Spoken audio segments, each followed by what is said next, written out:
மற்றவர்களை நாங்கள் காப்பி அடிச்சு அறிவிக்க வேண்டிய அவசியமே இல்லை. ஏற்கனவே 2021 சட்டமன்ற பொதுத் தேர்தலின் போது முதல்ல தேர்தல் அறிக்கை வெளியிட்டது அதிமுக. எங்களுக்கு பிறகு 1 மணி நேரம் கழிச்சு தான் திமுக தேர்தல் அறிக்கை வெளியிட்டாங்க. அப்பொழுதே எங்களுடைய தேர்தல் அறிக்கையில இது இடம்பெற்றிருக்கு. இதுல நான் வேணா படிக்கிறேன். எங்களுடைய புத்தகம் என்ன உங்கள்கிட்ட காட்டிடுறோம். ஏன்னா இந்த அமைச்சரெல்லாம் வேணும் வேண்டிய திட்டமிட்டு ஒரு தவறான செய்தி சொல்லிட்டு வராங்க. இது எங்களுடைய அறிவிப்பு புத்தகம். அப்பவே வெளியிட்டோம். 2021 ஆண்டு அனைத்து இந்திய அண்ணா திராவிட முன்னேற்ற கழகத்தினுடைய தேர்தல் அறிவிப்புகள் இதை நாங்கள் கொடுத்திருக்கிறோம். பார்த்தீங்கன்னா 2வது அறிவிப்பு மகளிர் நலன் குலவிளக்கு திட்டம். சமூகத்தில் பொருளாதார சமநிலையை உருவாக்கிட குலவிளக்கு திட்டத்தின் மூலம் அனைத்து குடும்ப அட்டைதாரர்களுக்கும் ஒவ்வொரு மாதம் உதவித்தொகையாக 1500 வழங்கப்படும். இத்தொகை குடும்ப தலைவின் வங்கி கணக்கில் செலுத்தப்படும்.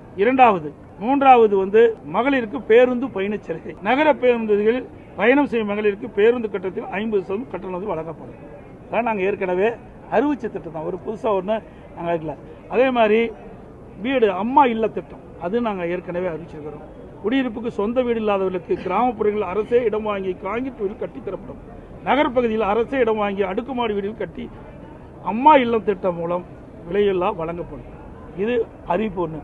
இதையெல்லாம் நாங்கள் ஏற்கனவே அனைத்து இந்திய அண்ணா திராவிட முன்னேற்ற கழகத்துடைய தேர்தல் அறிக்கையில் நாங்கள் அறிவிச்சிருக்கிறோம்.